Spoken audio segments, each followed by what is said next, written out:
A rich kid with amnesia married me. After he got his memory back, the first thing he did was cut ties with me. Not long after, he announced his engagement to some wealthy heiress. I left London under the pressure of public opinion. I later heard he lost his mind the day my child called his brother dad. 2 months passed. Unexpectedly, I saw Charles again on the news. He was no longer in those ill-fitting large t-shirts, but in a tailored suit showing off his height and long legs. His features were smooth and, under the warm yellow lights, looked handsome and deep-set. When the star appeared, reporters began bombarding him with questions. Someone caught intimate photos of you with a flower girl. Is it true? Will your father allow you to marry a commoner? Will your engagement with Miss Jessica be cancelled because of this? Rumor has it that this woman trapped you to turn herself from rags to riches. What are your thoughts on this? The camera panned over his tightly pressed lips. I knew it was a sign of Charles getting impatient. Before, when the landlord's son took advantage and bullied me over rent,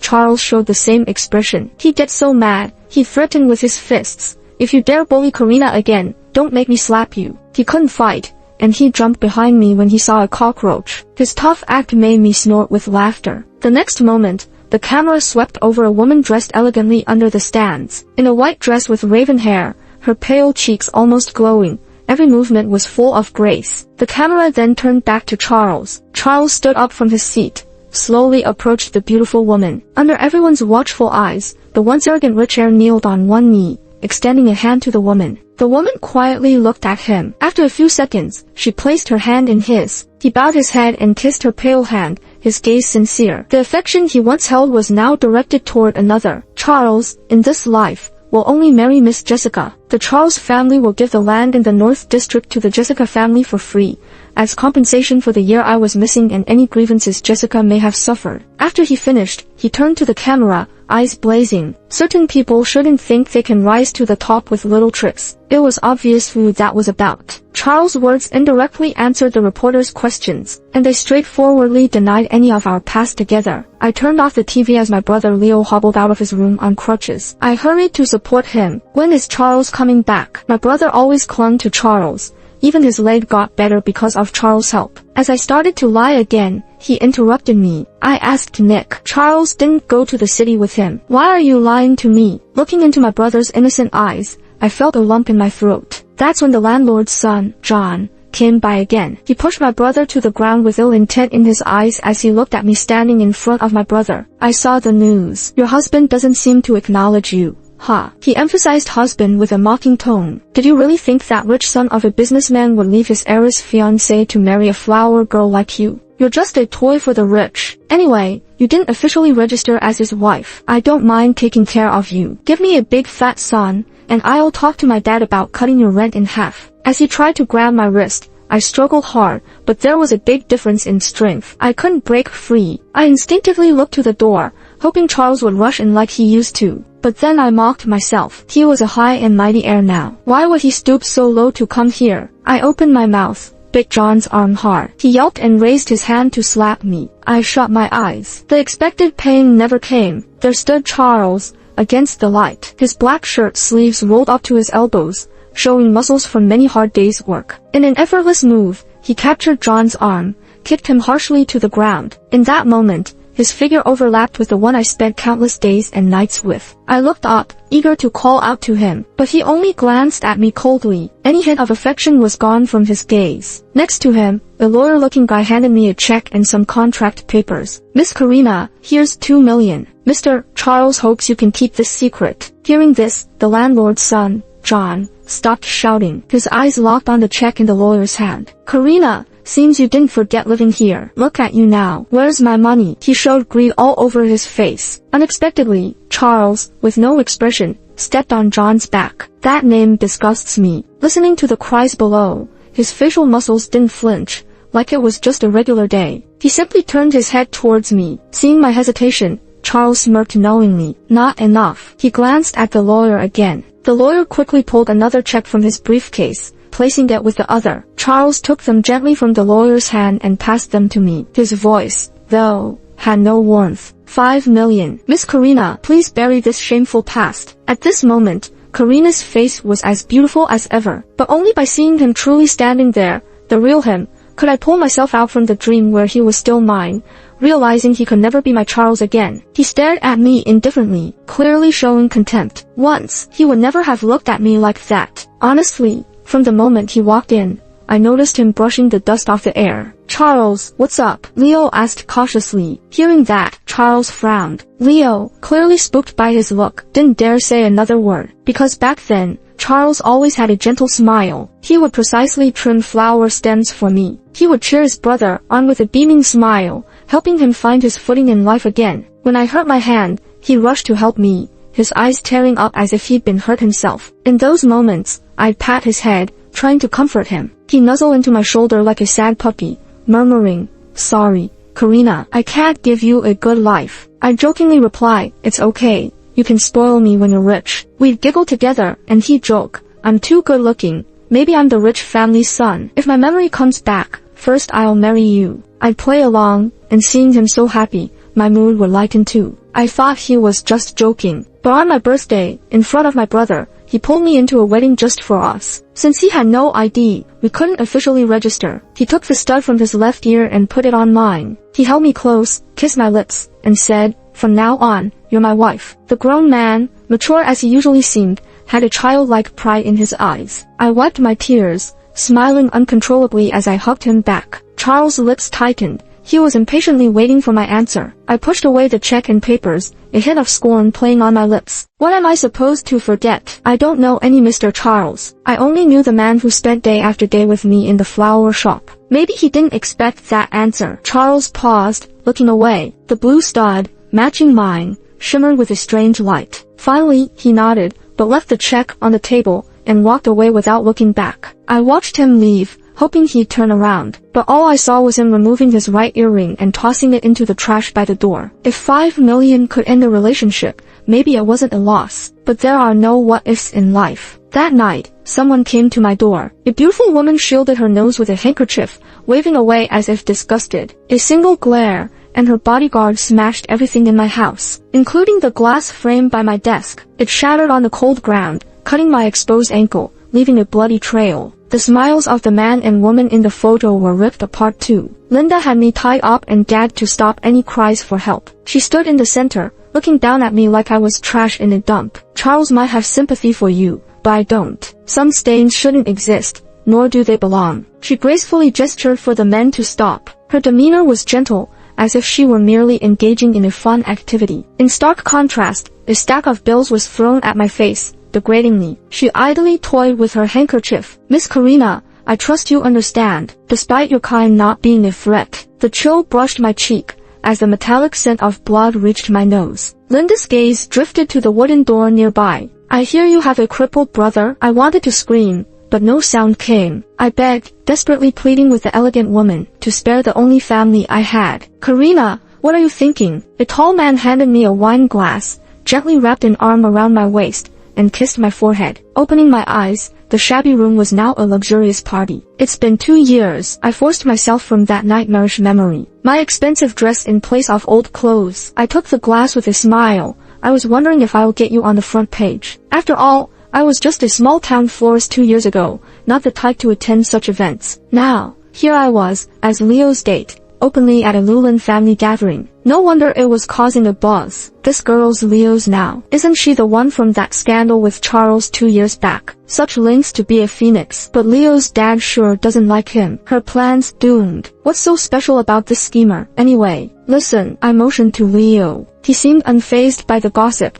holding my hand as we approached his father. His scrutinizing look fell on me. "Dad, this is my fiancée, Karina." He introduced me boldly, ignoring his father's shocked guests. "Leo, I let you leave London to learn, not bring back some dubious woman." "You disagree." Leo's tone turned light, his gaze lingering on the finely dressed man chatting in the distance. He shrugged. "Too late. Karina and I have a 1-year-old daughter." There was mischief in his eyes. "She calls you grandpa, too." Gasps rose from those around Mr. Liu. Simultaneously, the loud crash of a glass echoed, startling everyone. I turned towards the sound. After 2 years, his presence re-entered my life without warning. Oblivious to pain, ignorant of Linda's frantic screams, blood trickled from his fingers, hitting the floor. The man's eyes were like a hawk's, catching mine directly. He looked at me intensely, as if ready to swallow me whole. I couldn't understand why he thought he had the right to look at me like that. Wasn't it Charles himself who said, after 5 million, what we had was just a passing moment? Now,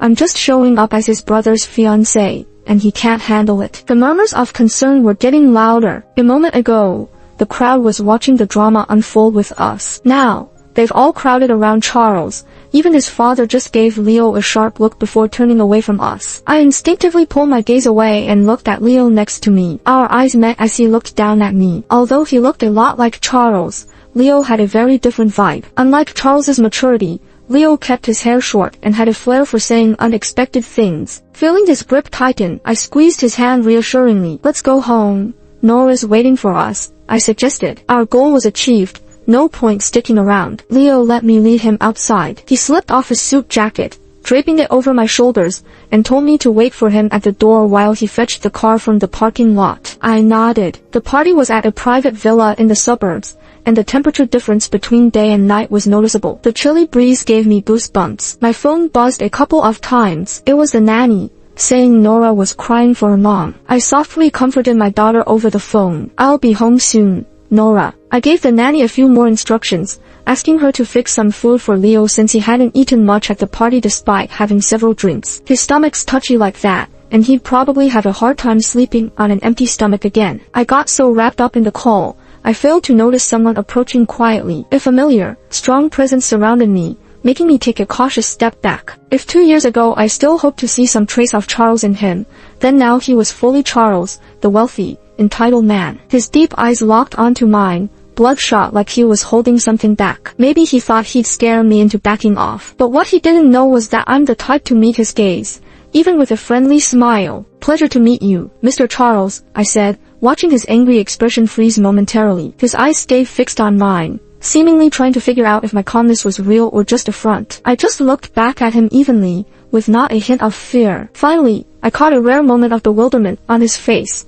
like he wanted to speak but didn't know what to say. From the corner of my eye, I saw someone slender approach, breaking the tense atmosphere between Charles and me. Linda's gaze brushed over my face briefly. I kept smiling, calm and collected. She clung to Charles's arm like she was marking her territory, arrogant as ever, reminiscent of how I'd loathed her 2 years prior. Before leaving, I got the warning I expected from her, whispered vindicatively into my ear. I'm so disappointed, you're still alive. But I can do it again. I just smiled back. 2 years ago, Linda stormed into my home, ruined my face, took the check Charles had given me, and threatened me, telling me never to set foot in London again. They left me in the alley of a foreign place, expecting me to fend for myself. It was Leo who found me, his father having sent him there to learn about the culture. He got me a doctor and even arranged for treatment for my brother's leg. While in the hospital, I found out I was pregnant with Charles's child. At first, I wanted an abortion, but the doctor warned me that after my complications,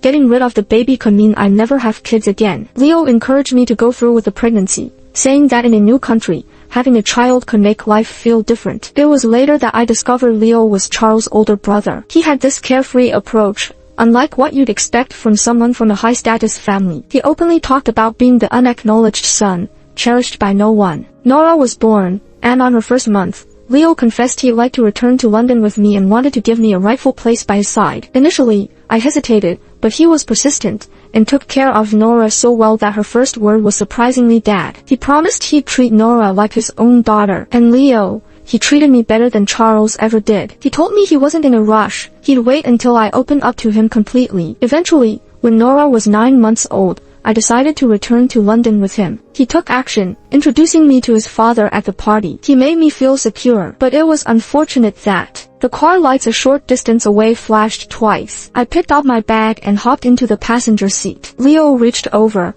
rubbing the back of my hand, chilled by the wind. I couldn't take my eyes off his strong profile, watching the subtle smirk on his lips, staring at me like that, starting to think I'm way more handsome than Charles. He joked. I laughed, shaking my head, used to him comparing himself to Charles. As I turned towards the car window, the outside scenery speeding past, the memory of overhearing that phone call between him and Linda from a year ago resurfaced. When we got home, our daughter was half awake, wobbling out to greet me. I scooped her up and kissed her chubby cheeks. The TV was on, playing clips from today's party. On screen, 2 figures walked closely past the camera, The woman leaned over, covering her mouth with a hand and whispering something with a sly smile. Charles bent down compliantly, leaning in to hear Linda. After hearing her words, a faint smile appeared on his lips. He reached over, gently tucking a loose strand of her hair behind her ear. The camera clearly captured the woman's delicate earlobe adorned with costly diamond earrings. You could tell Charles really doted on her. But then, the scene shifted to Leo and me. At Charles's fiancée's birthday dinner party tonight, something unbelievable happened. Leo suddenly returned to the country,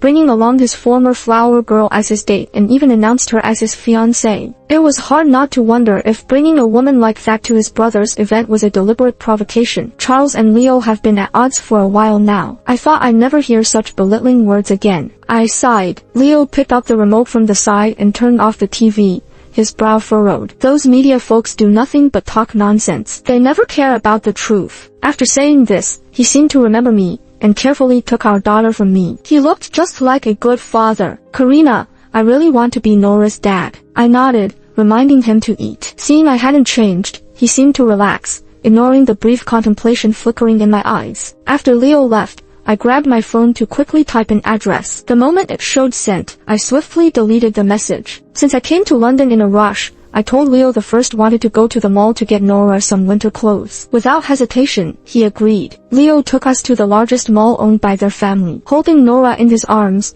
we resembled a small family. Half an hour later, Nora started crying uncontrollably, and Leo looked puzzled. The nanny had just fed her and changed her diaper before we left. It didn't make sense. I took our daughter from him, but no matter how hard I tried, she wouldn't calm down. Her cries echoed through the silent mall, capturing everyone's attention. I had to take Nora to the nearby parent room. As soon as I entered, a tall figure squeezed in after me. Before I could curse, he locked the door. Charles looked at the little one leaning against my chest, breathless from crying. Then, he reached out and took Nora. Sometimes, you can't help but be amazed by the phrase blood is thicker than water. The moment Charles held her, she stopped crying. Nora blinked with eyes just like Charles, her lashes wet with tears, looking pitiful. Charles was never fond of kids, but now he seemed reluctant to let Nora go. After what felt like forever, he finally asked me, "Is this your child?" "Isn't it obvious?" I replied, making a move to take Nora back. Charles saw through my intent and purposely stepped back a few paces. He continued, "Where did you have her?" His tone was commanding, and randomly seizing my kid was infuriating. "Why does it matter to you?" I snapped, but he kept advancing. "Karina, would you dare have this child undergo a DNA test with me?" he asked, and upon seeing my startled expression, he smiled, something I hadn't seen in a long time. "So, is she my child?" I have no idea how Charles came to this conclusion from a few words, but his mind was made up, and he wouldn't let it go easily. There in front of me, Nora lay in an amusing posture on Charles's shoulder, peaceful and quiet. Their first meeting was unexpectedly serene. I simply mocked him. "Aren't you worried if the media finds out you have a child with someone other than Linda, tarnishing your image?" He hesitated, just as I thought he would. 2 years had passed, yet nothing had changed about him. He always believed my presence would lower his status. Seizing the moment, I quickly took Nora back into my arms. I kept watch for any forward movement from him. "Does it matter whose child she is? 2 years ago, you ended our ties with a large sum. Now, she's only my daughter." Charles showed a fleeting moment of restraint. "I did that because..." But I didn't care to hear his excuse. I left the parent room in haste, as if Charles were a threat chasing after me. When I returned, Leo was still on the bench, patiently waiting. Upon seeing me, he naturally took the bag from me, just like countless times before. I blinked, suddenly rising to kiss his lips. When it ended, in his surprised gaze, I smiled softly. "Leo, let's get married." The footsteps behind me suddenly stopped, and Leo seemed stunned at my words instead of joyful. Leo didn't directly respond, but it didn't matter. I didn't need him to anyway. That night, photos of me with Charles and Leo blew up online. Nora became everyone's subject of speculation. Despite her young age, the resemblance in her features to Charles suggested her future appearance. In the comments, someone posted my pregnancy photo. I ran into her in France the year before last. Given the timeline, this child likely isn't Leo's. Could it be true that she and Charles are connected, not just idle rumors? Already with a child, she's literally stepping on Linda's face. The buzz grew wild, as if someone was stirring things up behind the scenes. Leo tried to suppress the reports, but deletions couldn't keep pace with new posts. He had no choice but to return to the villa and seek his father's help. Before leaving, Leo repeatedly told me not to take Nora out. The media was everywhere, hunting for news about whether my daughter was Charles' child. He put all his energy into hugging us tightly, saying he'd find a way. And shortly after he left, the person I had been waiting for finally arrived. Linda waved, and those people went crazy rushing into my house. They turned my place upside down. But no matter how much they searched, they wouldn't find Nora. I'd already left her with someone I trust. "Karina, I warned you not to come back to London," she said, visibly annoyed. "Why won't you listen?" I let her slap me, her sharp nails breaking my skin. It just made me tilt my head slightly from the pain. "So, is Linda planning to kill me again?" "What if she is?" She was quick with her response. "If I want, there are 100,000 ways you and your brother could die." I stared at her crazed face, quietly wiped off the foundation on my right cheek, revealing a horrifying scar. 2 years ago, Linda broke into my home, wrecked my face, and left me, pregnant and barely alive, in a foreign country. Those buried memories surfaced again as if they were nothing. Linda showed no remorse, pushing me to the ground. "You deserved it. Who told you to seduce Charles?" she raged. "You only knew Charles for a year when he lost his memory. But I've known him for 7 years. You know, Karina, we were supposed to get married a year ago. Then you showed up, and he wouldn't marry me. Your very existence is a mistake." As she moved with intent to repeat her past actions, strangling me, I calmly pointed to the spotlight above her head. "Linda, I think now would be a good time for you to check the internet." Outside, the sound of sirens grew louder. The door was unlocked and burst open. My brother rushed in with a group of police officers. He forcefully pulled Linda away from me, constantly patting my back until I caught my breath. Then he shielded me. Angrily he said, "She never valued our lives." The lead officer turned to a scorned Linda. "Linda, you're accused of attempted murder. Please come with us." Her crew was all detained. She struggled, but the news of her attempted murder was already spreading worldwide through live streams. The internet was in chaos. No one expected Miss Linda, so outwardly charming and respected, to secretly be a murderer. In no time, she went from a graceful swan to a despised street rat. I relished the online hate towards Linda. I had won this gamble. Public outrage would shift eventually. Meanwhile, my brother was amidst the mess, retrieving the camera from the spotlight. After 2 years of silent plotting, the moment had finally come. I had to remove Linda to safeguard my child and family. Deep down, I knew that as long as I lived, Linda's selfish ways meant she never let us go. Someone like her wouldn't tolerate imperfections in her life, especially not with me having Charles' child. With Nora growing up, she was starting to resemble Charles more. Her true identity would be revealed sooner or later. I had to return to London and execute my plan. As for Nora, using her made me feel guilty. My brother paused and looked at me. "Sis, Leo came to see me once. He wants to propose to you." Asked me to back him up. Seeing me silent, he also stayed quiet for a bit before continuing. "I think he might really have feelings for you." I pressed my lips together and unexpectedly thought about first meeting Leo. He had appeared like some guardian angel,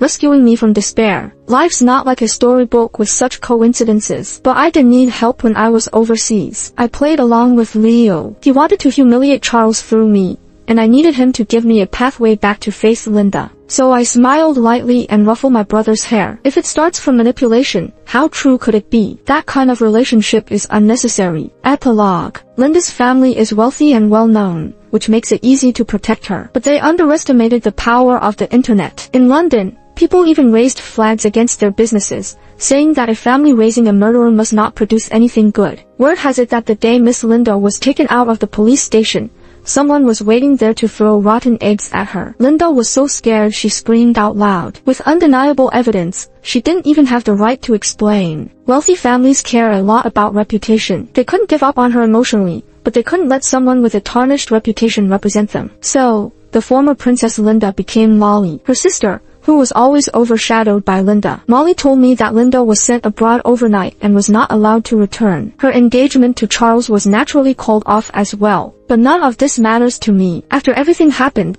I moved back to a small town with my brother and daughter. We lived in a little house near the coast. 2 years later, I finally returned to my comfort zone. I changed all my contact details and planned to open a new flower shop, focusing on raising my daughter in peace. But one day, while holding a bunch of tulips at the shop door, I bumped into 2 people. I wasn't surprised and stepped aside, gesturing for them to come in and sit for a while. They exchanged glances and then walked in together. Nora, who was playing with flower petals on the floor, stretched out her hands for a hug when she saw them. Leo effortlessly picked Nora up, holding her close, and his eyes reddened. He had done this so many times before, watching Nora grow from a 6-pound infant to her current chubby self. "Karina," he called, seeing me calmly push a cup of tea towards him. He hesitated with what to say. Meanwhile, Charles spoke up quickly. "Karina, I didn't know about what Linda did to you. If I had known, I definitely would have." "It doesn't matter," I interrupted him casually, looking at Leo, who was instinctively playing with Nora. "Now, I just want my daughter to be healthy and safe. That's all." The two of them stopped. Charles clenched his fist, aware that I wasn't keen on speaking to him. He continued anyway. "I must get into an arranged marriage now. At our social level, it's not just about love, it's about interests. I promise not to see you again." "But do you think Miss Linda would believe that? Would her family believe it? Will my family believe it? As long as you exist, even if you do nothing, the scandal will stick to her. Would they let their precious daughter go through this?" "Karina, I'm only trying to protect you." Unexpectedly, he got choked up. Leo smirked at the side. "All that noble talk, and it's still about Karina being an embarrassment to you." Charles's face changed instantly. Leo quickly took my hand and said, "Karina, didn't you say you wanted to get married? I checked, and we can get the paperwork today." Just as he spoke, Charles kicked him off his seat, neatly, with Leo managing to catch Nora in his arms. I watched the two brothers bicker and treat my daughter like a toy, passing her back and forth. She was about to cry, so I quickly took her back. Frowning, I scolded, "Out of my shop, right now." Charles and Leo kept coming around for several days. Who knows if they had a secret pact, but they showed remarkable persistence this time, refusing to leave no matter how I chased them off. When my brother came home at night, he would see these two shameless guys cramming themselves onto our tiny stools with their long legs. To be fair, they were nicer to my brother than me, making it hard for my brother to be rude to them. Seeing an opening, they cozied up to him, eagerly offering him food. Our simple dinner turned chaotic, with vegetables scattered everywhere from their competitiveness. I couldn't take it anymore and slammed my chopsticks down, giving my brother a sharp look. He got the message and quickly stood up, pushing them out the door. "Guys, just be the rich heirs you are and stop bothering my sister. I'm begging you. My sister's just an ordinary person. We just want to live a peaceful life. No need to keep putting her through this." His words left the two brothers silent. They didn't show up again after that. Life returned to normal. Nora reached the age to start kindergarten. One day, as I was bringing her home, she suddenly asked me something. I squatted down, and she hugged my neck, tilting her head in confusion. "Mom, what's a flower language?" "Tulips stand for eternal love, which means we'll always stay romantic," I explained, tidying up her messy hair and lifting her up as we headed home. "Sweetheart, do you know hydrangeas?" Nora nodded. I had indeed taught her a lot about flowers from a young age, and she was bright enough to remember them all. Tulip's flower language is what someone wants to say to you. Hydrangea's flower language is what I want to tell you. A happy family forever together, never apart. As for everything else, it no longer concerned me.